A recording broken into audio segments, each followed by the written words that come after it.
Hi guys, welcome back to the channel. I took yesterday off.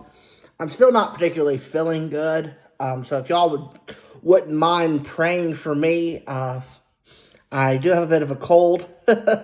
It's the post Pashka cold. Probably definitely ran my body down during Holy Week, and I'm still trying to recover from Holy Week. And so it's been very, very strenuous and tiring here in the Czar's Corner in my neck of the woods. Back in the kitchen today.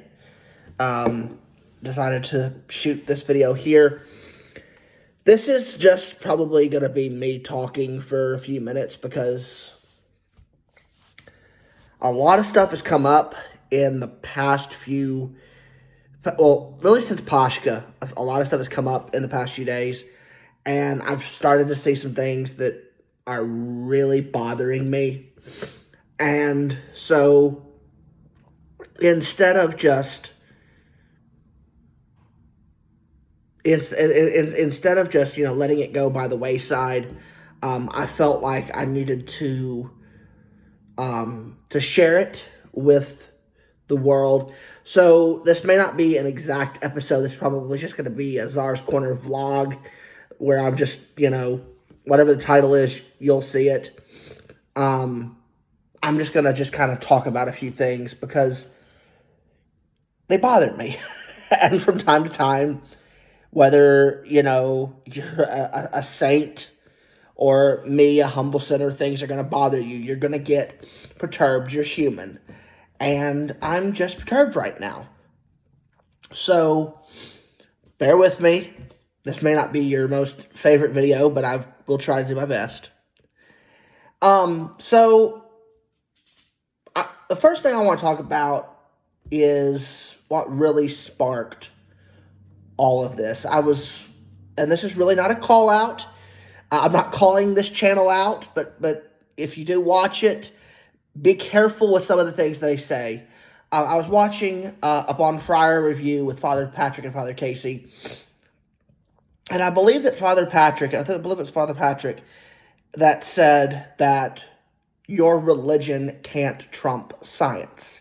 Now, both of these men are Catholic priests. They're friars. I believe that they're Jesuits, if I'm not mistaken. Again, don't quote me on that. But I know that they're friars. And I know that they're priests. And Father Patrick said that your religion can't trump science. That if science proves something, that's the way that God made it. For me personally, that bothers me because God doesn't tell you everything, but also God allows us to understand. And he was talking about this in the terms of the creation story. Now, you can sit here and debate with me all day long that evolution is the way the world was created, and that it's been billions upon billions of years, and that God created it in a time frame. But what we're given is 7 days. We are given a literal 7 days. The sun comes up, the sun goes down, 7 days. So on that aspect, I gotta take God for his word. Now, I've heard Father Callisto say that evolution does not mess with our faith because, it doesn't matter how God created the world, we know that he created it. And I'm sure, in retrospect, it's probably what Father Patrick and Father Casey were saying. But it bothers me on the fact that, people are taking science and they're trying to elevate science above God. Okay? That, whatever science says, whatever, the scientists in the lab say, that's what is the gospel truth. And we've replaced science, we've replaced the gospel with science. And that bothers me because we've decided that what we can see and what we can touch is more tangible and more real than God. Okay? So I'm just going to call him out, and if this gets me in trouble, if this, whatever, I'll take the blame for it. Because honestly, you have to have faith that God is in control of everything. And so my faith can overcome science, okay? Just because, X, Y, and Z says this is how it happened doesn't necessarily explain all of it. Doesn't explain all of it. The whole of it. Okay? So, there's no point in arguing how God created the world. There's no point in arguing, explaining, it was this millions of years on day one and this million of years on day two. No. That's not the point. The point is, God created the earth in 7 days. He created the world. We don't have to argue about it. We don't need to go into discussion, and things like evolution can stay outside the church, because all we need for salvation is that God created the world in 7 days. Okay, end of story. Okay, so that was the first thing that really started to bother me. Okay, and then you get people on Reddit who are questioning the church, especially in the Orthodox Christianity subreddit, where they're questioning the church as to, who's a saint, who's not a saint, and why we've canonized this particular person who committed this list of atrocities, and we've not canonized this person over here who didn't commit any atrocities, blah, blah, blah. What you're doing is judging. End of story. I'm sorry, I gotta call you out. Okay? I'm calling you out. Okay? If you can't accept the church, and its wisdom in saying people like Saint Moses of Ethiopia, who was a known murderer, who was a known robber, who was a known thug. Saint Moses of Ethiopia was not the nicest man on the block, for crying out loud. But Saint Moses of Ethiopia dropped everything. He walks into the monastery, okay, and he accepts Christ. He stays there the rest of his life. He becomes one of the most well-known saints of all time. Sometimes called Saint Moses the Black, depending on your preference. Okay, but we know that Saint Moses the Black was, a vile person before his conversion. Okay, that doesn't make him any less of a saint. Okay, what you're doing is cancel culture, man. Okay, you're saying that one mistake discredits the rest of your life. Okay, the person called out Saint Olga of Kiev. Okay, one of my all-time favorite saints. Go read about her on the TSAR'S Corner blog. Fantastic article, by the way, that I wrote about Saint Olga of Kiev on the blog. But they were saying, well, she murdered all these people, that she, executed all these people. Okay, and that she wiped out tribes after tribes. That doesn't discredit the fact that she's the reason why the Russian people are Christian today. Okay, they would still be living in darkness. Relatively, it would have taken probably a little bit longer, but they possibly could still have been in darkness because of all the things that are going on there. If it hadn't been for Saint Olga, she helped bring about the baptism of her grandson, Saint Vladimir. And of course, when Saint Vladimir converted, the whole, Russian people converted, and there was no more paganism. So we cannot discredit Saint Olga, for example, because of, her atrocities. Yes, she committed them. Yes, I sin every day. Okay? That doesn't mean that I am any less of a Christian than you are.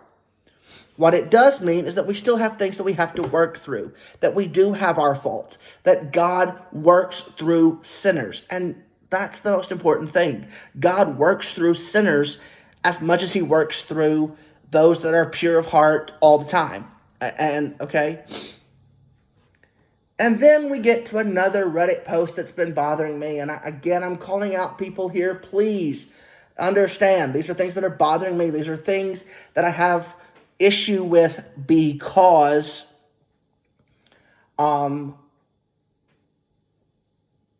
because they go against the church. Okay? I'm just going to point that out there. These go against the church. They go against the very fiber of the being of the church. And these are things that people need to be aware of, because if they're not aware of it, they're not able to discern it properly. And my point of this is my whole point of the TSAR'S Corner is to help you discern what is going on in this world so that you can avoid the things that are not going to lead you to salvation. Okay?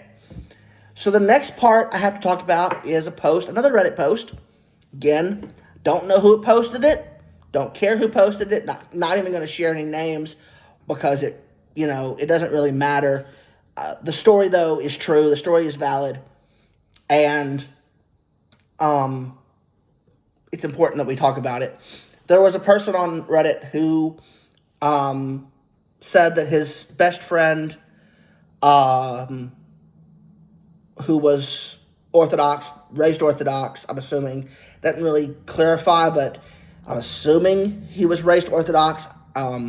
He has a baptismal certificate, so he could have possibly converted, but he does have a baptismal certificate.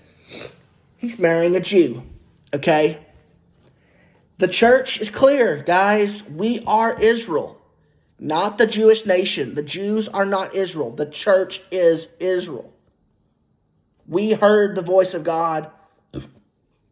We have accepted the voice of God. We are following the tradition of the physical Israel. We are the spiritual Israel. We are the very definition of Israel. So when an Orthodox Christian is ending up marrying a Jew and wants an Orthodox wedding, the church is very much against that. The church is very much against being incompatible spiritual-wise. Now, that doesn't mean that it doesn't happen. Okay, I've got friends of mine that are Orthodox who married Catholics. I'm not going to call them out, not going to make fun of them, not going to try to judge them, okay? But when you want an Orthodox wedding, when you want the church to bless an Orthodox wedding, and you want to marry somebody who openly denies the divinity of Christ, then you're not Orthodox. I'm sorry. I don't mean to be ugly. You're not. Okay? There's a reason why I wear my crosses. I know I'm showing a little bit of skin today. Okay? Apologies for the shirt. It's all I had on. It's what I had available to me today. But it's why I wear the cross. Okay? I openly profess my faith. Nobody is going to take that away from me. I don't care if you're Muslim, Hindu, Buddhist. I don't care what religion you are. You will never be able to convince me that your religion is true, because my God literally rose from the dead 3 days after his death. Okay, so your God didn't, my God did. So it doesn't matter, okay? Just because you believe in God doesn't make you an actual Christian, okay? You can say, I believe in God. You can be like the Protestant people and say, I'm calling on the name of the Lord, he's going to save me, and you're not really saved, okay? It is possible. Apologies, hold on a second. Okay, that's better. All right. So those are things that are bothering me. This last one that really bothers me here comes from TikTok. Now, if you know anything about the Orthodox Church, and you know anything about me personally, which some of you that follow me do know me personally, a lot of the people that watch these videos don't know me personally, but you do understand that the Orthodox Church does not believe in women priests. We don't believe in the ordination of women, okay? Deaconesses are a thing that was at one time possible, but the church, of course, has condemned that as well, I believe. They've condemned it. I know that they've spoken out against it, okay? And it's something that is not practiced in the church anymore. But the church has never ordained women to the priesthood. They've never done that, never will. At that point, they cease to be Orthodox, okay?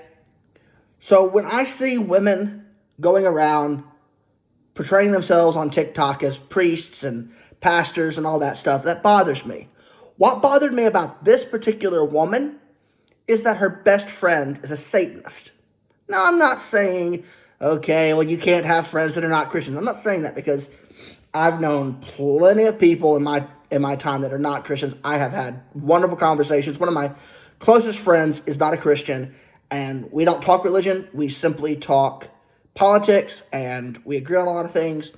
And so I keep him around because he's a good friend, and he's trustworthy, and he's knowledgeable. I don't particularly care about his religion. But when you're a leader of the church, supposedly, when you are openly mocking the faith, mocking Good Friday, for crying out loud, in your TikTok, and we're gonna get to mocking the church in a minute, because I've got other things that are on my mind, so just bear with me. And her best friend's a Satanist. Okay, you're openly promoting Satanism. You're not leading your church. You're not following a good example for your people. Okay, you're the spiritual head of the church. Now, she's a woman. She's supposedly a priest. I don't agree with that. I don't believe that she's really the head of the church. Okay, but whatever you want to play at, whatever, game you want to think you are in kindergarten, playing house, whatever, okay, fine by me. But if you're going to do that, if you're openly going to say that you're the leader of your congregation, you should not be flaunting with Satanists. End of story. Because Satan is the enemy here, guys, and you're openly promoting him. Oh, look at me. I'm angry. This is a new thing. I didn't know that I could get that. It's a new aspect. Okay? Now,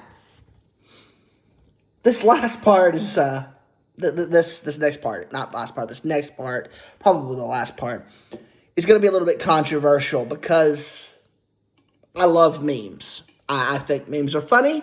They can be great when they have a purpose behind them, when they have an actual funny, truth to them in some aspects.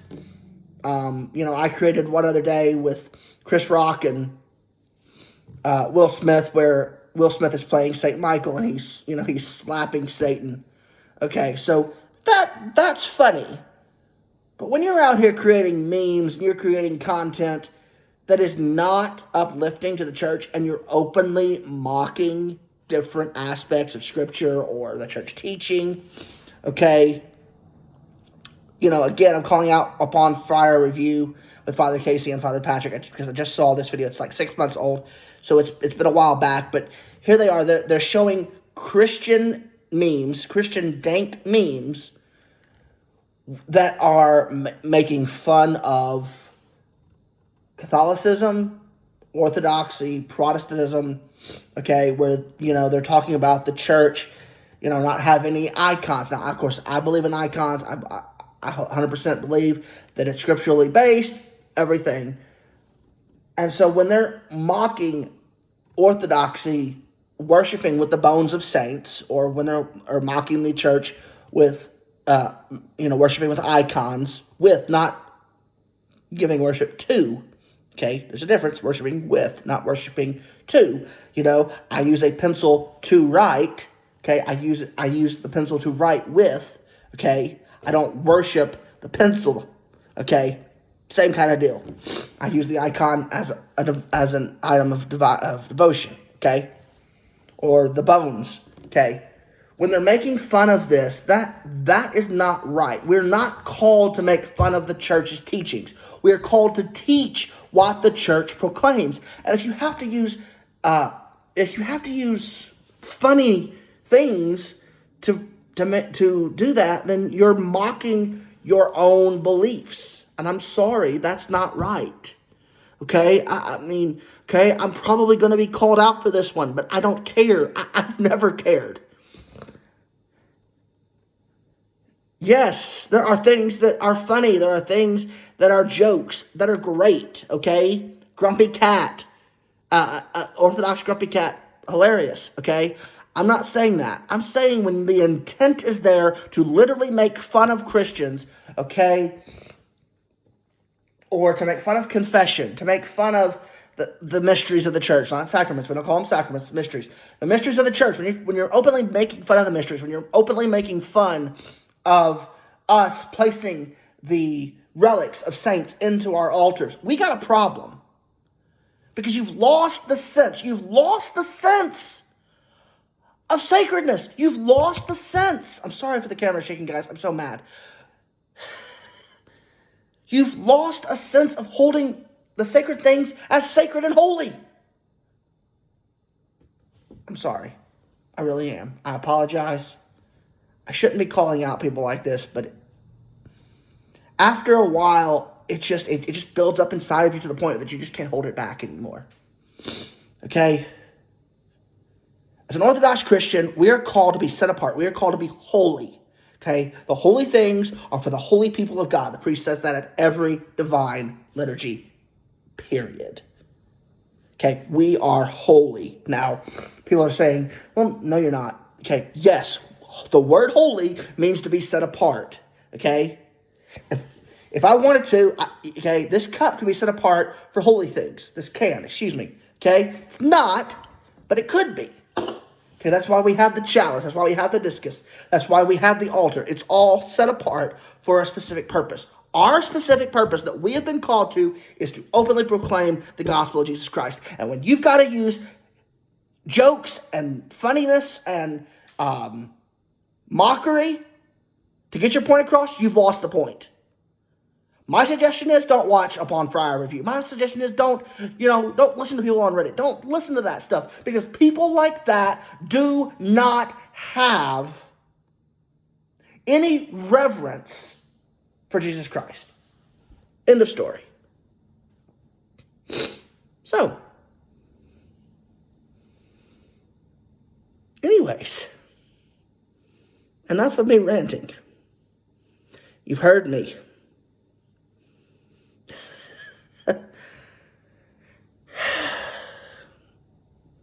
I'm sorry. Sometimes my temper gets the best of me, and forgive me, please, for everything. I'm just an idiot who's very, very tired. I didn't even mention the video I saw the other day about the church that's now referring to the Trinity as the holy and queer one.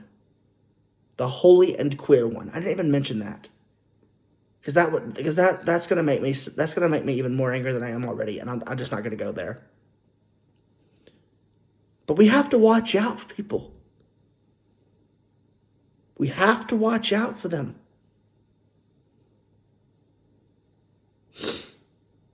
I do apologize if you're offended by this video. I do apologize if I've made you a little uncomfortable. I do apologize if you disagree with me. I'm sorry.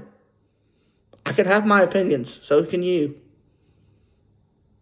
And I don't mind discourse. I don't mind discussion. I don't mind that at all. Because I don't know everything. What I do know is that we've been called to be set apart, and we're not. We're not doing that anymore. We're falling in line with everybody else. I'm sick and tired of it.